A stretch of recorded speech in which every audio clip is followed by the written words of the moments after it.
Bonjour à tous. Nous sommes là avec Yara El Radban, qui est romancière et membre également du comité de lecture de Mémoire d'Encrier, pour vous parler d'un livre qui nous tient très à cœur. C'est un roman que nous proposons dans la rentrée littéraire et qui s'appelle Mère à mère de l'écrivaine sud-africaine Sindiwe Magona. C'est un grand classique de la littérature sud-africaine qui a eu plusieurs éditions à l'international, qui est sorti en 1998, mais qui n'avait jamais été traduit pour le marché francophone. Il sortira très concrètement le 20 août prochain en librairie en France, Belgique et Suisse.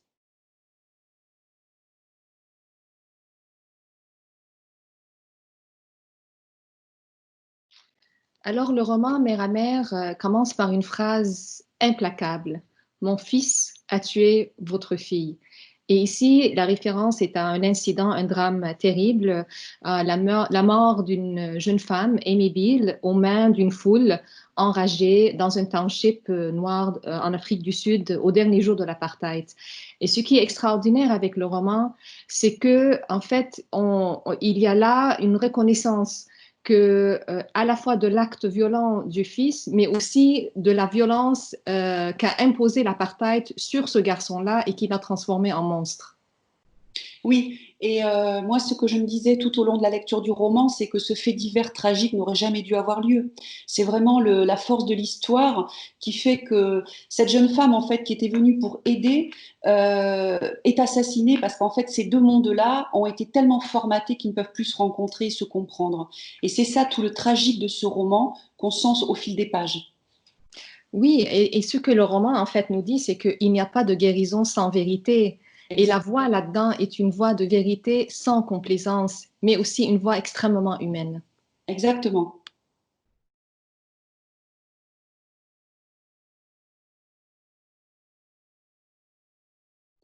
Moi, ce qui m'a beaucoup ému dans ce roman, c'est l'aspect évidemment maternel, avec cette confidence sous forme épistolaire d'une mère noire à une mère blanche, ce qui est quand même très atypique par rapport à cette littérature de l'apartheid.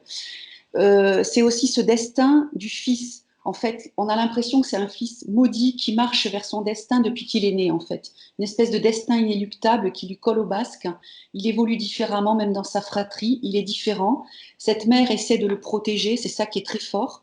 Et en parallèle, elle est vue comme la mère du meurtrier. Elle a ce poids sur ses épaules, comme si elle n'avait pas réussi à empêcher quelque chose. C'est ça qui est très fort, je trouve.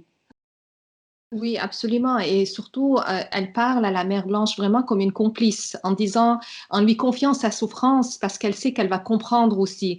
Et c'est cette peine partagée et cette intimité partagée qui fait toute la puissance du roman.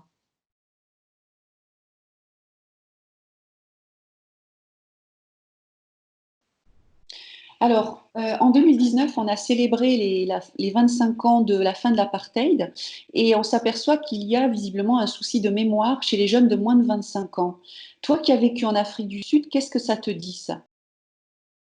En fait, Cindy Magona le dit elle-même. Elle a écrit ce roman-là pour ses enfants et pour ses petits-enfants, pour qu'ils n'oublient jamais qu'il y a eu quelque chose qui s'appelait l'apartheid.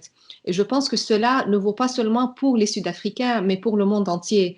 Il y a un passage dans le roman où elle parle de la destruction des villages noirs et des bulldozers qui viennent et à toute cette population déplacée par la force.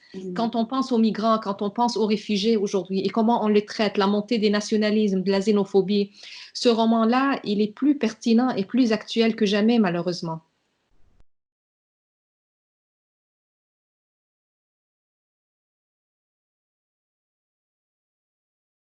J'ai eu le grand bonheur de rencontrer Cindy Magona en personne quand elle était venue à Montréal en 2019.